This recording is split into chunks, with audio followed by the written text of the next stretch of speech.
Mayong aga. Isa ka sagrado nga panablion, Senyor Jesus Nazareno, sang Morones family sa Banwa sang Uton. Hi everyone, welcome back to my YouTube channel. Subo nga adlaw, dalon ko kamo sa isa ka espesyal nga lugar dire sa Banwa sang Uton.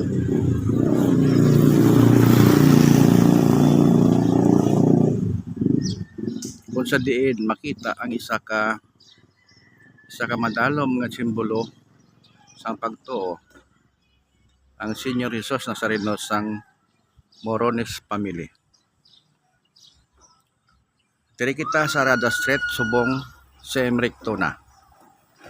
Makita ang balay sang pamilya Morones. Isa ka simple nga lugar pero puno sang kasaysayan kag debosyon.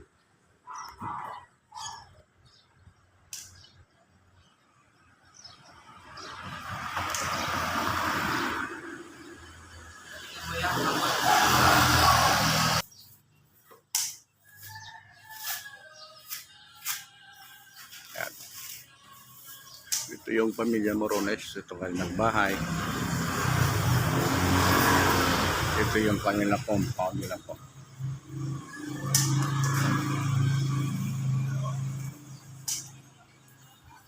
Yun.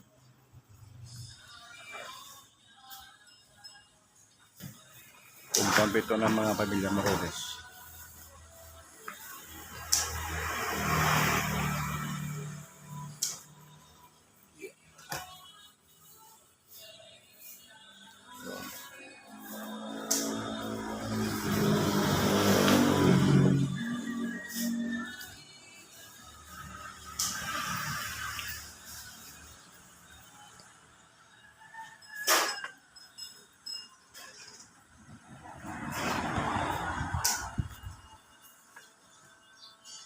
Ito compound po ito pamilya po ito mula sa mga kanunuan, sa mga lolo po nila. Yun. Para sila grotto doon.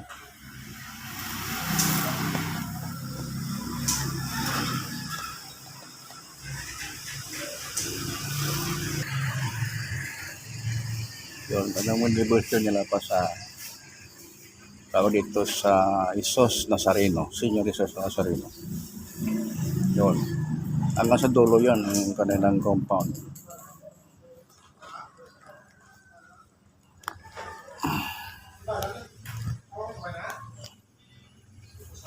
Yun.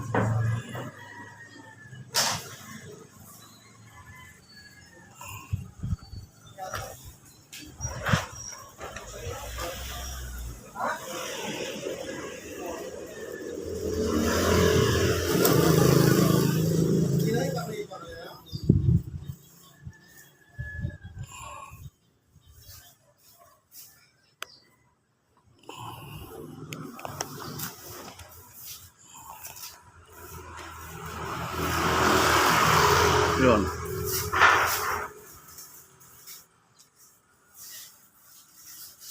Para sila ang imahen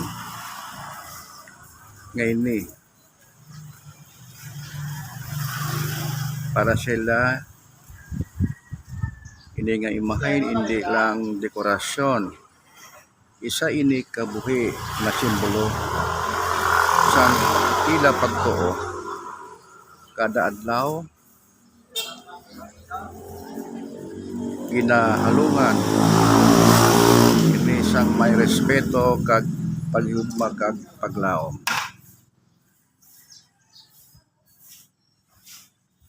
Yun. Ngayon dinapurahan ngayon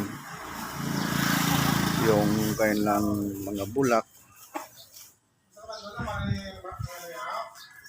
yung may generator kasi mamayang gabi pa, hapon yung procession. So, kaya may generator, may ilaw ito. Para nga sa gabi, hindi makuha yung mga tao, may ilaw. Kasi Sige, to. Okay, thank you. Ito yung kanilang kuhan, yung mga tawag dito sa Bulaklak. Preparation ng dekorasyon po ito. Mayroong dalawa ito na dekorar, interior. Tawag sa kanila ito, parang arranger. May aga. May aga.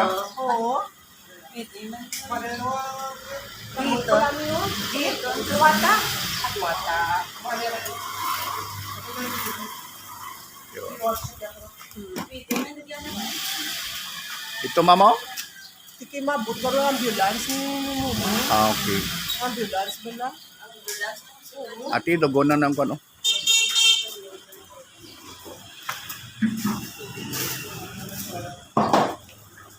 Yun. Atrason yuta ya. Atrason yuta eh. Oo.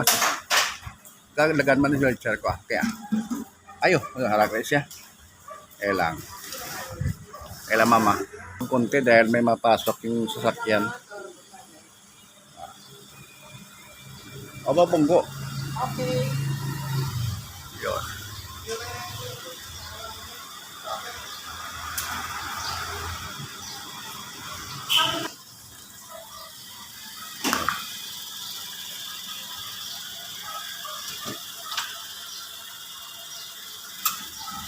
Ito yung sa alam niya, may generator para mahapon yung prosesyon, para mamayang gabi may ilaw siya.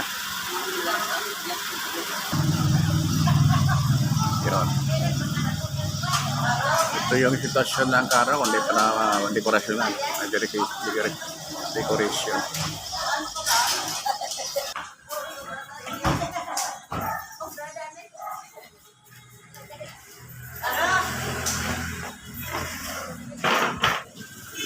Yan.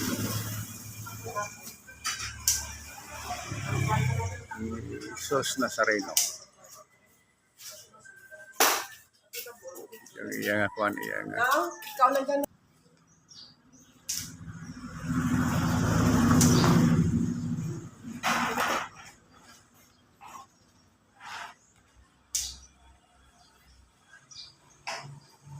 ito yung mga bulaklak para sa dekorasyon niya. Kasi mamayang hapon po ito i-procession.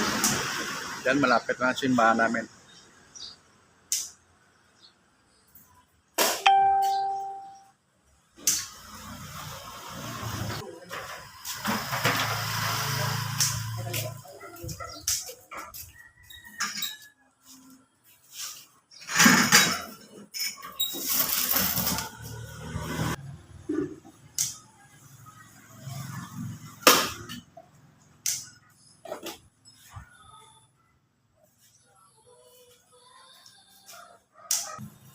Yung mga bulaklak na i-decorar po dyan. Itong mga kanyang hapon. Yun.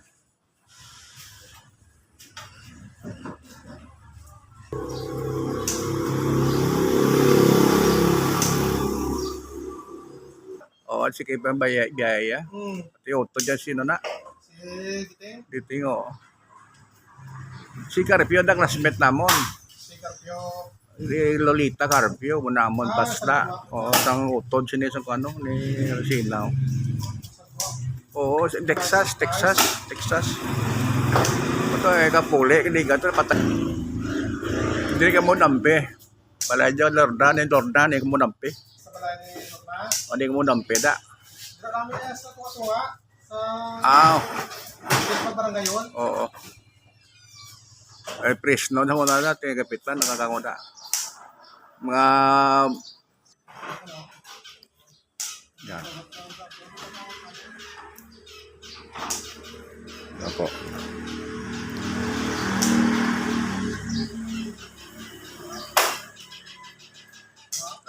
Sunod sa mga bata, sunod sa mas bata, ngayon generasyon sang pamilya Morones, ang Senior Jesus Nazareno, ginpanoble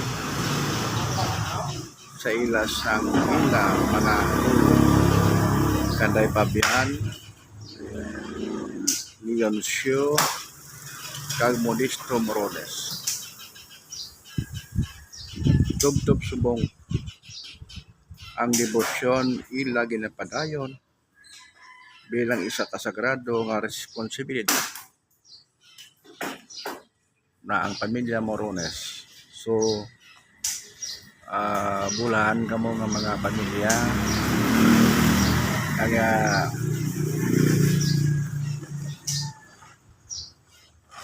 pag sapat sang panublion na debosyon para kay Jesus Nazareno.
Thailand na mo bugna lugar ka na mo bulak.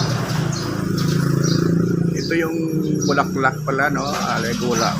Galing pa to sa Thailand. Ito in-export pa to mula sa Thailand po ito. Kasi hindi kaya ng bagyo mag-support ng supply ng bulaklak sa buong Pilipinas, kaya sabi ng decorator, galing pa po ito ang bulaklak sa Thailand. Yun. Paan ang debosyon mo, aray? Kwarta na yan, agila na eh. Kung ang debosyon mo ganda nga mga konse mo. Madyan, ada pa na sa Thailand, 500 ang kada bungkos. O te, ginoo ka balog na balos. More or less, yung bulaklak ito, 20,000. Kapila ng labor niya.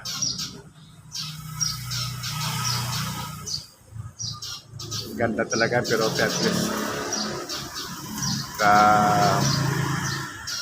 yung tawa dito, pinanubli mo, mabalikan din.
Ang balilit.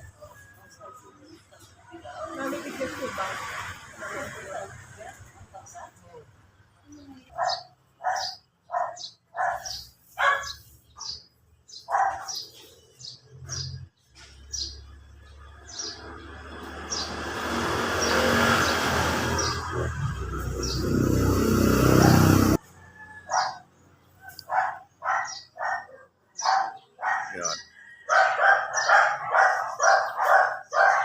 Ito yung mga bulaklak po ito. Galing ito sa Thailand po ito. Yung dekorasyon ng mga bulaklak. Ikaw yan sa Christian na ito si Ma'am Ann nga siya nagbulos kay Raquel. Kay Joy, siya nagbulos. Kay Ma'am Raquel, tapos na dos-os. Kaya mo naging na chimpo yan. Ikaw senior sa tanan, di ba? Aday? Why? Gari nga ito, mura lang nga rin. Yan na. Final decoration sa harap ng bulaklak. Ano po? O dyan na lang, wala na ngayon may init, meron ng trapal sa taas ng lagyan. Kasi kapag wala pang trapal, di abot na alas 4 ng hapon. Lanta na yun. Mahal pa naman yan. Yun. Dapat matapos ang dekorasyon.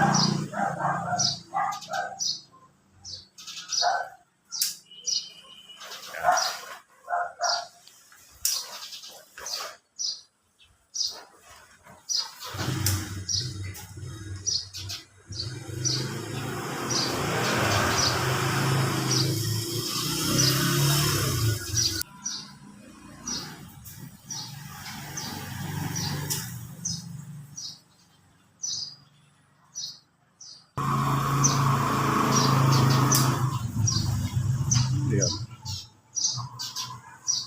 Ito yung senior research ng Sareno. Sabi ng mas bata na generasyon, nagkuhan ito sa kanila, nagtaon ito ng milagro noon. Kasi yung nanay nila pumunta doon sa Mindoro. Pag-uwi niya noon ang panahon, wala pa ng mga roro ngayon noon eh. Aeroplano, wala pa. Mindoro yan eh. Yung sakyan doon, nakuha na yung mga batil. Yung pambot lang noon. Pambot lang noon. Kaya mula sa Mindoro, yun. May nag-group ito yung kwan. Nagbigay ito ng tulong noon sa nanay nila. Kaklase ko. Siya nung nag-ipan dito sa akin na i-vlog ko ito. Kaya noon sabi niya noon, pumunta ang nanay niya doon.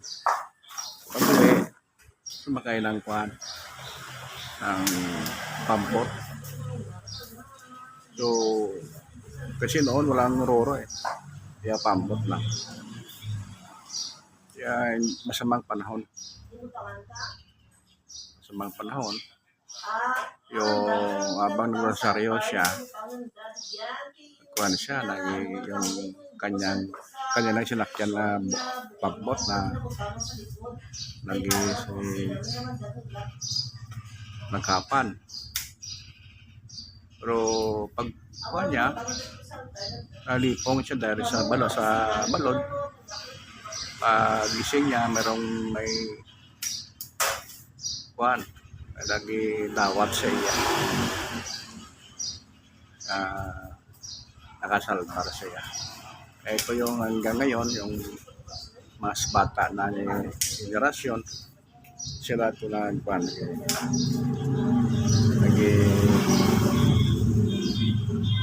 Nagpadayon sa devotion. So, ito ngayon, ito na, salamat po, maraming salamat po. Shout out po sa interview sa buong mundo, shout out po Sir Leon Sumelgar, at lahat ng mga pamilya Morones dyan sa sa buong FW at sa buong pamilya Morones sa buong all the world. Salamat po. God bless you and more power. Amen. Bye na po.